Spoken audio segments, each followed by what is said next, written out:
बिस्मिल्लाहिर्रहमानिर्रहीम। अस्सलाम वालेकुम। कैसे हैं आप सब? उम्मीद है सब ठीक होंगे। अल्लाह ताला आप पे अपनी रहमत करे, नज़र करम करे और आपके सदके हमारे पे भी नज़र करम करे। हस्बैंड कहते हैं कि तू तो पता नहीं की करनी है, स्टिचिंग व्लॉग भी कर वीडियो करनी है तो ਉਹਦੇ ਤੇ ਵੀ ਇੰਜ ਹੀ लगता जिवें सबक पढ़ रही हैं तो ਇੱਥੇ भी इंज लगता जिवें तू सबक पढ़ रही हैं। तो मैंने कहा इसमें थोड़ा सा हम कोई ट्विस्ट लेके आते हैं, ठीक है।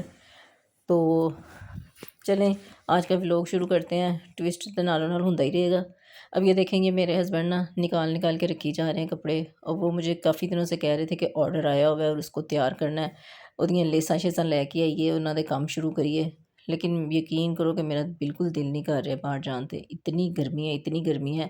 और बाबडा टाउन का जो बाज़ार है उस्मानिया, वहाँ पे इतनी गर्मी होती है कि आप अंदर चले जाएं तो आपका सांस रुकना शुरू हो जाता है। और हब्स के दिनों में बहुत अवॉइड करती हूँ कि वहाँ पे ना जाओ, लेकिन फिर भी बिज़नेस के लिए निकलना पड़ता है। तो मैं फिर चालाकी ये लगाती हूँ, मैं फिर कहती हूँ वसीम थोड़े थोड़े कपड़े लेके चले जाने हैं ताकि जल्दी जल्दी वहाँ से निकलने की करें। और फिर मैं तो देखती हूँ कि कौन सी दुकान में एसी लगा हुआ है, जिस दुकान में एसी लगा ਉਹਦੇ 'ਚ ਵੜ जाओ तो उतों अपना काम करके निकल आओ। तो मैं तो यही करती हूँ। अब ये निकाल निकाल के मेरे सामने ढेर करी जा रहे थे। अब मैंने इसमें से सिर्फ जो है ना 4-5 सूट उठाने हैं। एक बच्ची के मैंने कहा उठा लेते हैं, एक बच्ची के बाद में ले जाएंगे और उनकी मदर के उसके बाद ले जाएंगे। चलें जितनी देर मैं कपड़े जो हैं वो अलहदा करती हूँ, आप फटाफट से जाएं और चैनल को सब्सक्राइब करें और लाइक एंड शेयर करना तो बिल्कुल मत भूला करें। तो हमने ये डिवाइड किए कपड़े और फिर मैंने कपड़े उठाए और मैंने कहा चलें जी चलते हैं। छोटी छोटी हमने लेसिस लेनी थी, ज़्यादा काम नहीं है, लेकिन फिर भी मैंने कहा कि नहीं एक का काम आज कर लेते हैं, एक का 2-4 दिन बाद कर लेंगे। तो इस तरह से मैंने ये डिवाइड कर लिया सूट। और फिर मैंने थोड़ा सा परफ्यूम स्प्रे किया क्योंकि वहाँ पे इतना हब्स होता है, वहाँ पे अल्लाह माफ़ करे, ओहो हो। जब कोई इस तरह से पास तो गुजर जाता है ना तो यकीन करें कि मेरा दिल करता है मैं उन्होंने कहा कि यार खुदा दा ना ही नहा के आया करो इत्थे, इस कदर अजीब स्मेलें आ रही होती हैं वहाँ से। तो इसलिए जो है परफ्यूम का छिड़काव करके जाना बहुत ज़रूरी होता है। तो इसके बाद मुझे एकदम से याद आया कि यार मैं अपना काम भी कोई कर लूँ, क्योंकि फिर बाद में चक्कर लगना मुश्किल हो जाता है। तो मैंने फिर अपना एक दुपट्टा डाई करवाना था, जो कि मैंने पहले डाई करवाया था, लेकिन मुझे तो कलर उसका बिल्कुल मैच नहीं था लग रहा। मैंने कहा इसको दोबारा से डाई करवाती हूँ। तो मैंने वो दुपट्टा भी अपना निकाल लिया। ये मेरा लास्ट ईयर का दुपट्टा था और बिल्कुल नया पड़ा हुआ था। मैंने कहा चलो इसको ही डाई करवा लेते हैं, लेस उतार के इसकी हम पीको करवा लेंगे, क्योंकि हम औरतें बहुत ख्वाहिशा होती हैं तो इसलिए हम इस तरह के जुगाड़ लगाती ही रहती हैं।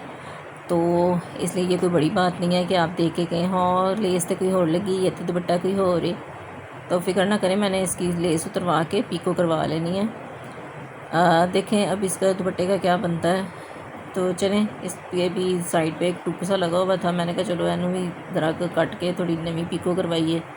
और ये देखें इसके साथ ये दुपट्टा कितना मैच हो रहा है। तो इसीलिए मैंने इस दुपट्टे को उठाया है कि इसको ज़रा नई पीको करवाऊँ। और वही बात आ जाती है कि हम औरतें घर में कितनी बचत करती हैं। सारी बचत साड़ी अपने ते निकलती है, बाकी भावें से जिथे मर्जी जो मर्जी खर्च करते रहिए, बच्चों ते खर्च करिए, घर ते खर्च करिए। अपनी वारी आती है तो असी इस तरह ही जो ना अंदरों कट के कहने चलो इतों ज़रा बचत हो जाए, तरह इतों बचत हो जाए। तो इसी तरह के जुगाड़ जो है वो हर औरत लगाती है, तो मैंने लगा रही है तो कोई वक्री गल नहीं हैगी। इसलिए जेडे सोशल मीडिया के फिलोसफर ने ना वो ज़रा दूर ही रहन। सबसे पहले हमने ओवरलॉक के लिए सूट दिया और फिर हम लेसिस वाली दुकान पे गए। लेसिस वालों का भी अपना ही स्वैग है, वो जिसके पास कोई कलर ना मैच करे वो कहेगा बाजी यह कलर तुहानू पूरी मार्केट च नहीं मिलना, तुहानू डाई कराना पैना। उत्थे बंदा कहता डाई क्यों कराना पैना, असीं होर कितों देने नहीं बाजी, तुसीं पूरी मार्केट फिर लोगे तुहानू कोई नहीं मिलना। बहरहाल हमने वहाँ से लेसिस वगैरह ली हैं और दुपट्टे पिको करने के लिए दिए। और दुपट्टा मेरा फिर सही तरह से डाई नहीं हुआ, मैंने उसके दुपट्टे को जो है ना कोई नहीं लेना। अब मैं नया दुपट्टा बनाऊँगी उसके साथ और दोबारा से कलर करवाऊँगी। अब घर आए मैं थोड़ी देर हुई थी, सोच रहे थे क्या पकाएं। तो मौसम बड़ा अच्छा हो चुका था, मौसम के लिहाज से हम देख रहे थे कि क्या करें। ठंडी ठंडी हवा चलने लग गई थी और देखें हल्की हल्की कड़ियाँ छड़ियाँ भी पैन लग पईयां ने और बहुत ही मज़ेदार मौसम हो गया था। और इसके बाद हमें एक फ़ोन कॉल आई मेरे हस्बैंड के बड़े भाई की कि तैयार हो जाओ असी सारे डिनर पे जा रहे हैं। और यकीन करें कि मौसम तो जो अच्छा होना ही था उसके साथ मूड बड़ा अच्छा हो गया। जितनी सुबह गर्मी थी उतना ही इस टाइम मौसम प्यारा हो चुका था। बस फिर क्या था, बच्चों ने सुना और उन्होंने फड़े अपने स्ट्रेटनर ते बाल सीधे करना शुरू, क्योंकि सब तो पहले जो ना किधरे जाना हो तो सब तो पहले स्ट्रेटनर लगता। ਤੇ ਸਟ੍ਰੇਟਨਰ ਜਿਹੜਾ ਹੈ ਉਹ ਫਿਰ ਪੈਰ ਨਾਲ ਦੋ ਰੱਖੇ ਨੇ